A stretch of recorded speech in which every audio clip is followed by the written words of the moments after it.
Au Moyen Âge en Afrique, des conquérants de légende ont bâti des empires gigantesques.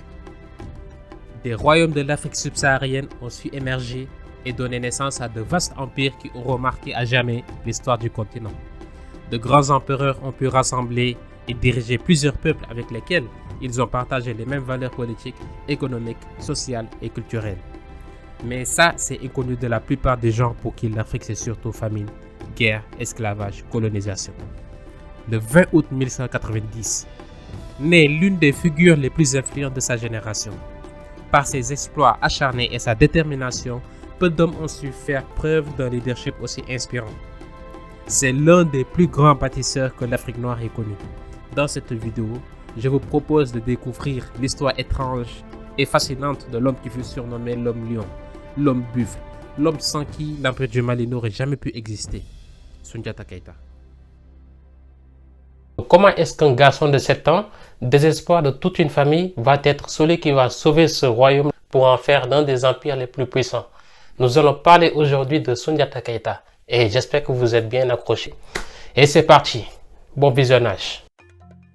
Tout commence avec son père, Nare Magan Konfata ou tout simplement Nare Magan. Il est surnommé Magan le Beau car connu pour son extraordinaire beauté. C'est aussi un bon roi aimé de tous. À Nyaniba, première capitale du Manding, il aime souvent s'asseoir au pied d'un grand fromager qui domine son palais. Nare Magan, c'est également un homme polygame. Il a donc 3 femmes et 6 enfants. Sa première et favorite épouse s'appelle Sassouma Berete, fille d'un grand marabout. C'est aussi la mère du roi d'Ankaratouman et de la princesse Nana Triban. Sa seconde épouse, c'est Sogolon Kanté, surnommée Kedjougou ou Koudouma.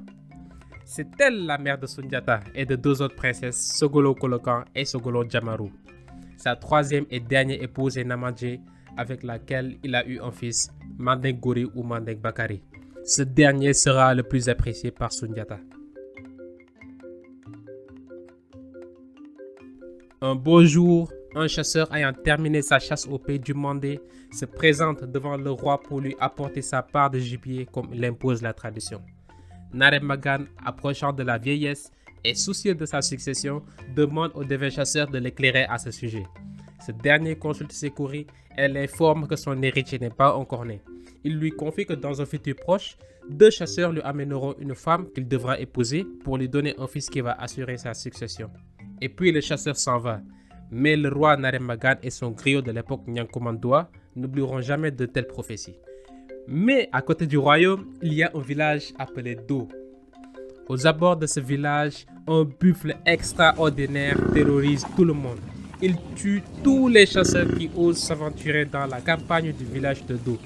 Après le coucher du soleil, personne n'ose quitter le village car ce buffle est tellement féroce et dangereux que même le roi de l'époque, Massa Nyemodjara, va promettre la plus belle récompense aux chasseurs qui réussiraient à tuer le buffle.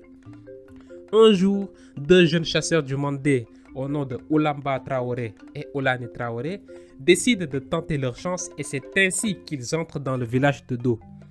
Très méfiants, ils avancent prudemment jusqu'à ce qu'ils croisent la rue d'une vieille femme pleurante et se lamentant de la faim. Mais aucun passant n'avait osé s'arrêter auprès d'elle. Ces 2 chasseurs partageront avec elle quelques morceaux de viande séchée. La vieille femme, touchée par la générosité de ces 2 chasseurs, leur dévoile finalement les secrets liés à ce buffle maléfique.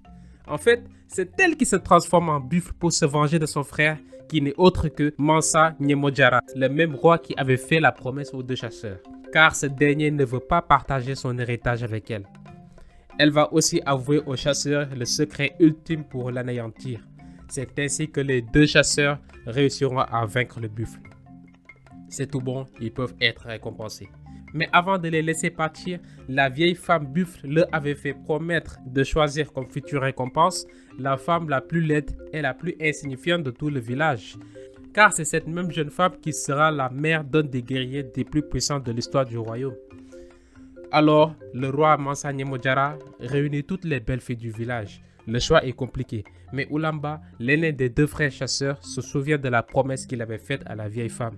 Il marche le long de la ligne constituée par les jeunes filles et de l'autre côté, il aperçoit la vieille femme laide et bossue. Il s'approche d'elle et lui tend la main. Le choix est si paradoxal que même le roi Mansa Nyemodjara ne peut s'empêcher de rire. S'ensuit alors un fou rire général car personne à part les deux frères chasseurs ne comprend cette décision. En compagnie de cette femme, les frères repartent pour Nyaniba où se trouve le beau roi Naremagan. À peine arrivé, il lui propose cette femme en mariage. Le roi et son entourage essaient difficilement de dévisager la jeune fille agenouillée et la tête baissée et il semble qu'elle avait volontairement laissé la serviette pour se couvrir le visage.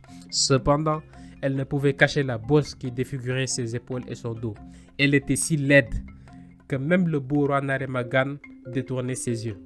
Et son griot, Nyankomandua, comprit toute la confusion du souverain. Les deux chasseurs racontent la raison de leur venue et toute l'histoire qui se cache derrière. Et c'est là que le roi se souvient des prophéties du chasseur de vin quelques années auparavant. Et il décide finalement d'arranger son mariage avec la jeune fille qui n'est autre que Sogolon Kanté, la mère de Soundiata Keita. Quelque temps après, Soundiata Keita naît avec une malformation congénitale. Son père Naremagan finit même par mourir sans malheureusement voir son fils marcher. À sa mort, Dankara Toumane, le fils de Sassouma Berete, monte sur le trône.